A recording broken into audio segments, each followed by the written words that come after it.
السلام علیکم ورحمۃ اللہ وبرکاتہ۔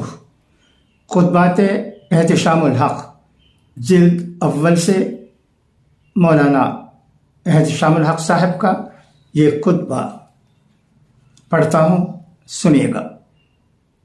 بسم اللہ الرحمن الرحیم۔ دعا خلیل کا ثمرہ۔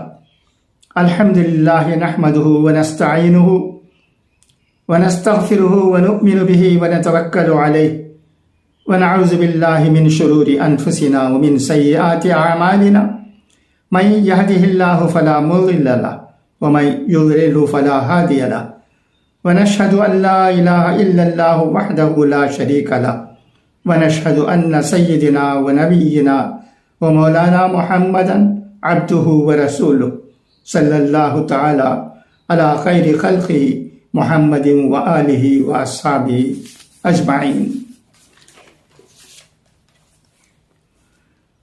اما بعد فاعوذ باللہ من الشیطان الرجیم، بسم اللہ الرحمن الرحیم۔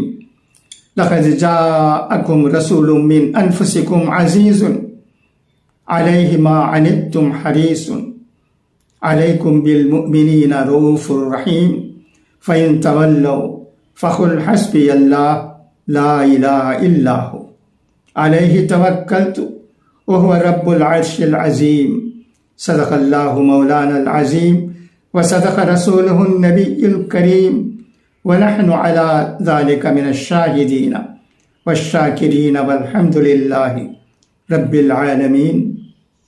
بزرگان محترم اور برادران عزیز، اس سے قبل جمعوں میں سلسلہ وار اور ترتیب کے ساتھ سورہ والنجم کی جن آیتوں کو پیش کیا جا رہا تھا، آج اس سے ہٹ کر میں نے سورہ توبہ کی آخری 2 آیتوں کی تلاوت کی ہے، جن میں سرکار دو عالم حضرت محمد مصطفیٰ صلی اللہ علیہ وسلم کی دنیا میں تشریف آوری کی بشارت و خوشخبری دی گئی ہے۔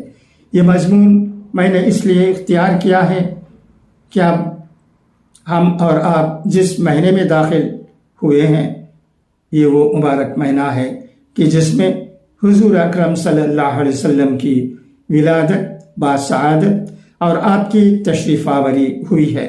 اس لیے سال کے تمام مہینوں میں